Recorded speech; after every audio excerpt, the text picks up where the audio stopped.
Salutare, prieteni! Glumem! Salutare, prieteni! Să ne uităm pe YouTube la animale mutante. Nu să vorbesc prea mult. Subscribe, știți voi ce faceți.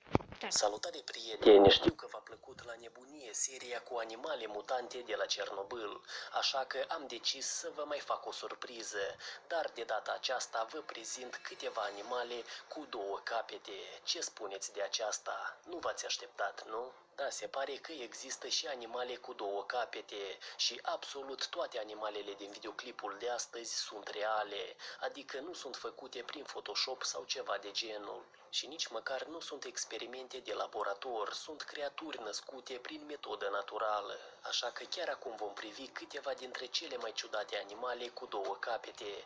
Dar înainte de aceasta, nu uitați să vă abonați la canal și să apăsați pe clopoțelul de alături pentru a nu rata noile mele videoclipuri care apar în fiecare zi la ora 15:30. Iar acum să începem. Rechin cu două capete. Dacă te-ai afla în fața unui rechin, ar fi terifiant. Însă care ar fi sentimentul dacă acesta ar avea două capete? S-a descoperit o specie de rechin care a suferit mutații genetice, în urma cărora au rezultat două capete. Oamenii de știință au rămas total uimiți de acest lucru. Acum se fac cercetări intense pentru a se afla toate detaliile despre modul în care acest rechin se va înmulți.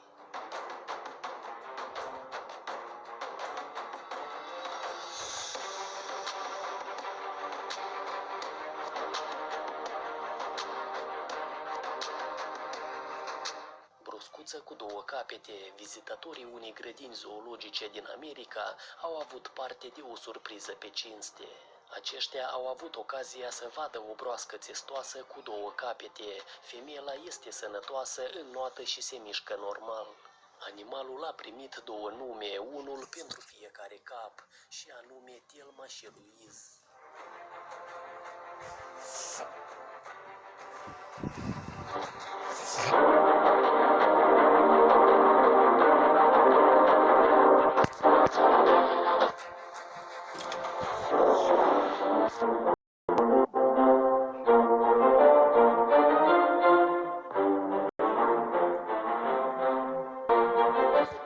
Șarpe cu două capete, deși șansa ca să se nască un astfel de șarpe cu două capete este de 1 la 10.000, de curând s-a descoperit un astfel de pui de șarpe. Existența celui de-al doilea cap este dată de boala numită policefalie.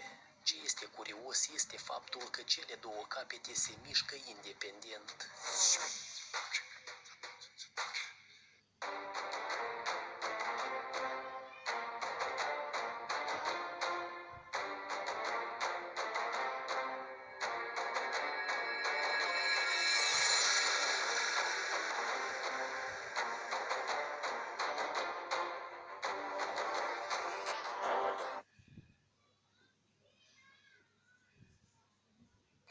Șopârla cu două capete, descoperirea a fost făcută în Australia.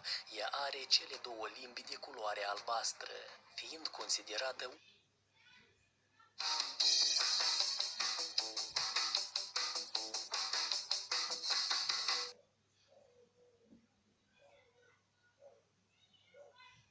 un specimen deosebit de rar și valoros. Micuța șopârlă este răsfățată într-un parc australian dedicat șopârlelor.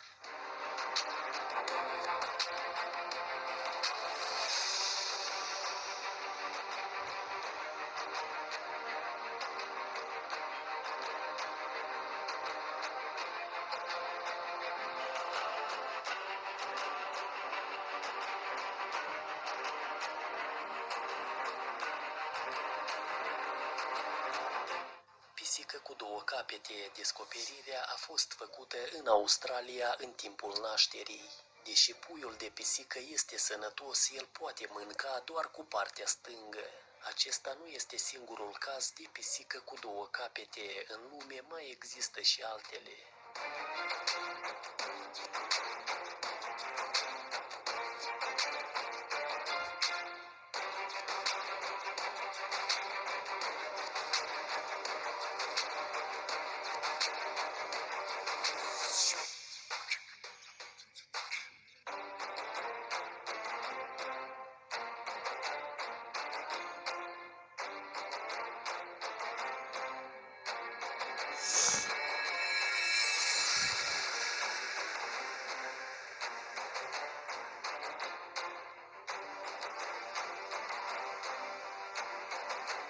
Salamandră cu două capete. Cercetătorii de la Universitatea Haifa, Israel, au descoperit o salamandră cu două capete. Cum așa ceva nu s-a mai întâlnit, ei nu au încă o explicație științifică ce ar putea detalia cum a fost posibilă o asemenea creatură. Cam atât cu acest episod. Nu uitați să dați like. La revedere!